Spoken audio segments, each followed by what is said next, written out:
What's up, guys? I'm SaltEMike, and this is your Star Citizen Week in Review for December 19th, 2022. 318 is in Wave 1. That's it. That's the tweet.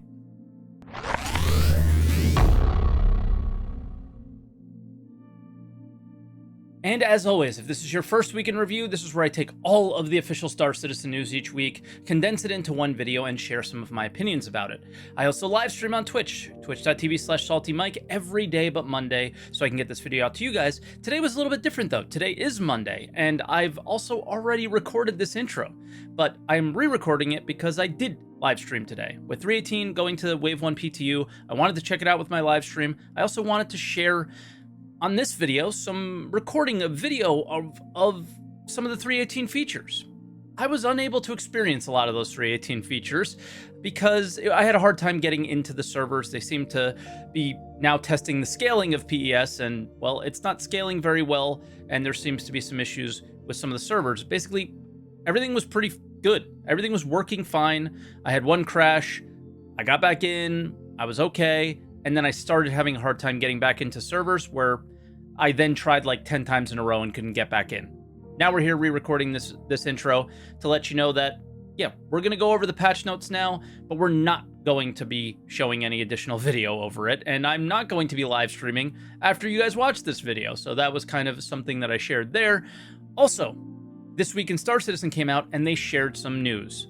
We are not going to get a 318 live patch in the year 2022. That was kind of expected. I've been kind of saying that for a while. If they didn't ship 318 to the PTU last week, there was literally no chance it was going to happen this year. They finally kind of came out with the news and let us know officially, and it is what it is. That's a good thing in my opinion. I think over the break they can now just hang out, make sure they kind of get this patch in a good state, because there's a wipe that comes when it goes live, and most players who enjoy playing the first days of a wipe are going to want the servers to function, and they're going to want the builds to have the least amount of bugs in them as possible, and this gives them an opportunity to take their time with it and not rush it out before the holiday break. So, taking the good with the bad, and yeah. But with that said, we have some patch notes to go over.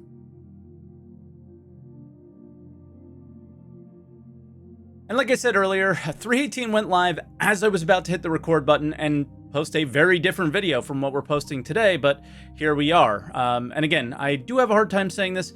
318 went Wave 1. I usually say live because it's live. I can go live, I can talk about it, and that can be quite confusing to players who don't have Wave 1 access. How to gain Wave 1 access is very interesting. You either already had access to Evocati, or you spend $10 a month on a Star Citizen sub, or you have already spent a minimum of $1,000 on Star Citizen. Don't do this, guys. This has to go Wave 2 or higher before the Christmas break, and yeah, don't waste your money on that. It's probably not going to be very good, but if you want to do that, go ahead, I guess. But that's the way to get into Wave 1 and be able to try the game out if you haven't yet. But let's get into the details of it and start out with locations. And we're going to start out with the Daymar crash site. It's a new crash site which uses a combination of the 600i and the Star Runner, but you know, should have similar gameplay than what we've seen at other locations, bunker missions, stuff like that, maybe some jump puzzles. Then the Sand Cave is the opposite of that. It is basically just a screenshot location, nothing else. No missions there, but there will be a new harvestable, and which probably won't be valuable because none of the other ones are, but I'm for sure going to check that out and let you guys know. Racetracks. This is something I've really been looking forward to. These racetracks, there's going to be, I think 6 of them spread all around the Stanton system, but in the patch notes, they shared how to get to these locations. I don't think that they have quantum travel locations, which is kind of weird and different and interesting. I don't know why that would be a thing. Then physicalized cargo is a big and exciting part of this update. In particular, just physicalizing the cargo that you buy from commodity stations or outposts and things like that and sell them just makes the game feel more real, more alive, and it also gives you the ability to lose that cargo and somebody else be able to sell it, which is quite cool as well. But a note, mining ships, the Prospector, the Mole, their bags do not come off. They are not physicalized. Mining ships, your cargo will be physicalized after refining, I believe, but not before it, sadly. The reasons why, apparently, tractor beams can't hold the bags as they're much bigger than a 1 SCU sized box. Then Security Post Korea, probably the most interesting update of everything that's coming along, is they basically added a mini jump town to Security Post Korea. It's also the only place you can clear a crime stat now above level 2. So yeah, kind of cool. We'll touch on that in a moment, but I'm really excited to dive into this one. It's probably the first thing I'm going to do on my live stream. Orison missions is something I'm not going to spend much time in. It's basically adding bunker missions to the Siege of Orison platforms. Not really that interesting, but I'll check it out eventually, but it's definitely not going to be one of the first things I'll look at. Time trial racing, using those racetracks to actually have missions and see your best times and, you know, compete against other people. Very, very cool there. Salvage, hull stripping. This is a huge, huge update, something we've been waiting literally years for. It's not quite salvage yet, but it is hull scraping, and basically the reclaimer or the vulture, if you press M, it'll go into salvage mode. There's 2 different modes that you can use the lasers as, converge mode or fixed. Converging is kind of separating both nozzles and having them move freely of each other. And fixed mode is pretty obvious, I think. And yes, you're going to have to manually move boxes as they fill, so make sure you bring a tractor beam. And I'm not sure what the value of RMC will be, but apparently it's supposed to be pretty good. So looking forward to updating you guys on that as well. Maybe we'll even see that in the video, as I don't know at this time, as I have not jumped in yet. Prison plus some more on salvage, I guess, a little bit, is they added just more stuff to prison, and I hopefully don't need to see it very much, but basically there'll be a mission, escape mission, as well as other activities, NPCs there that actually have loot on them, and more. I'm sure I will eventually end up in prison and check these out. They also added like the Drake Vulture and Reclaimer, as we touched on earlier.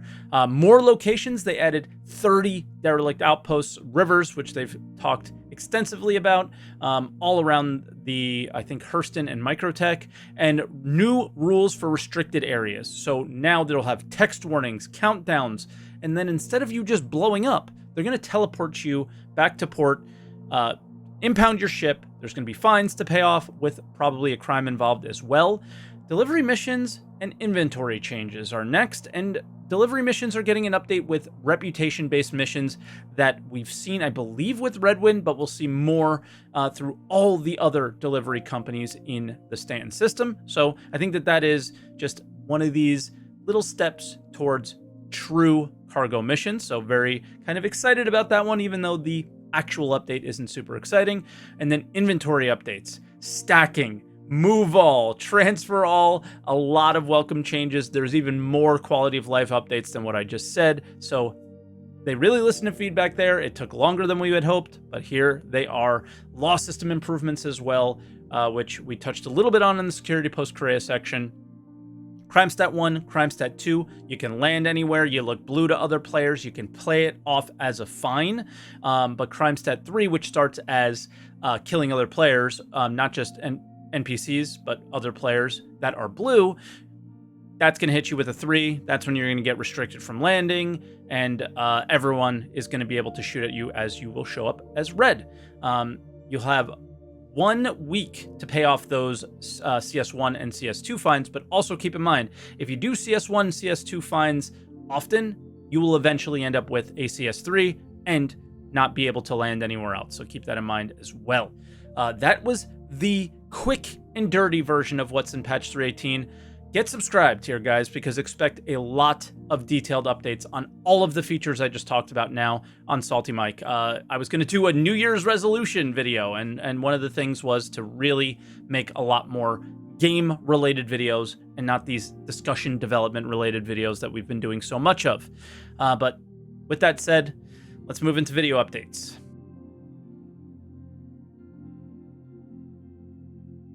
And the thing for me here is the year isn't over yet. and they did their year in review video, and at the time 318 hadn't been out yet, so it was kind of weird to do that. And I just want to touch on one thing from this video, and I saw a lot of people complaining about this and arguing that it was a bad thing to do, and it was taking content creators' achievements in the game and kind of touting them as their own. Perhaps none were bigger than the server cap increase, which saw the persistent universe population increase from 50 to 100, paving the way for things like Siege of Orison, changing the dynamic for events like Jumptown. And as you can see here, the collective re-entry of 100 simultaneous spacecraft, and the loudest I've ever heard the VFX team giggle.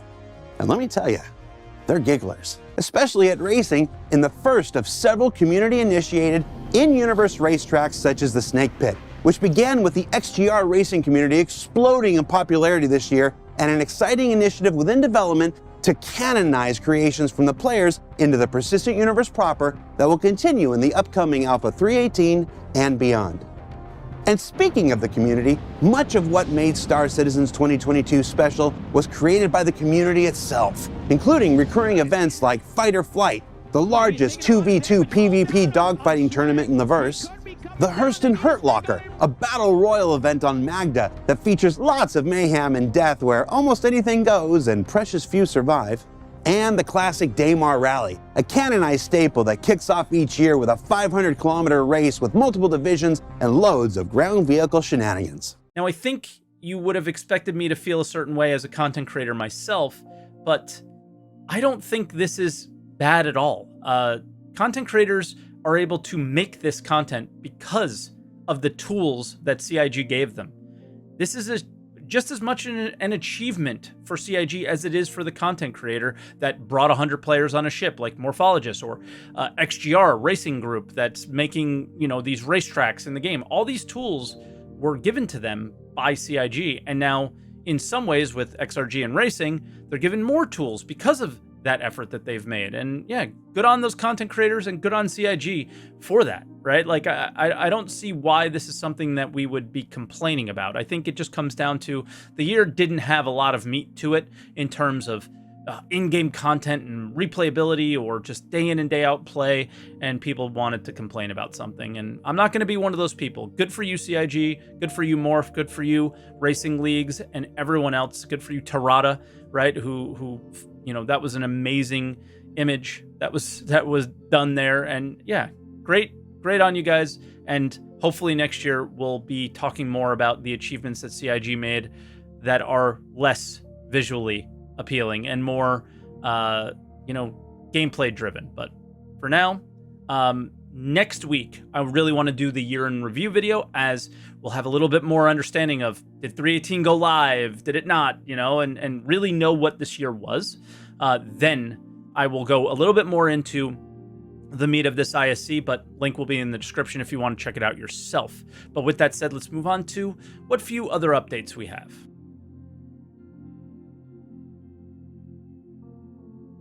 As with every week, we got a sneak peek. And set your expectations right here. The A1 from Crusader is being shown, and it's a white box. And they've done this before where they show the interior of a ship, and they might make some, just want to see what it looks like and see how everything is going, and then move on to other things. We've seen this, the 600i update, and they have no place on the schedule for it. Well, is this have a place on a schedule for it? It's way later in its conception than that, so maybe not. So yeah, just kind of keep your expectations pretty low with this one. But yeah, it doesn't mean that the A1 will be out early next year, but it could mean that it will be, and we'll have to see. Probably, if they're going to work on it all the way through, maybe it's a Q1 March update, or April usually is where that one will end up, but I doubt it. So there's that. There was a lore post about advertisements in the game a little bit, nothing big there. And then Luminilia gifts. I'm not going to go too much on these either. They're giving out a bunch of gifts. They're all in game. And yeah, I think people are only a little bit bothered by the ship skin ones, because if you don't own the ship, you can't use the skin. But that doesn't mean that you can't trade the paint or something like that later on, so I don't think it's that big of a deal. And besides, I think they all look pretty cool. They're all in game. They've learned from their lessons from last year, and yeah, I just expect these to maybe be rares one day, because they're only 2022 holiday items, right? So if you haven't yet, make sure you pick them up. You can pick them up on the website until January 10th. And guys, that'll do it for this week in review. I wanted to keep it short. I wanted to keep it simple. And yeah, we'll have a lot more videos diving into 3.18 on this channel in the future. So as I said earlier, thank you so much, everybody. I'll do my whole year in review and I guess New Year's resolutions with you next week. So thank you for watching, everyone. Get subscribed, leave a like, leave a comment, and yeah, let me know what you thought about this year so far. And yeah, looking forward to 2023 with you guys.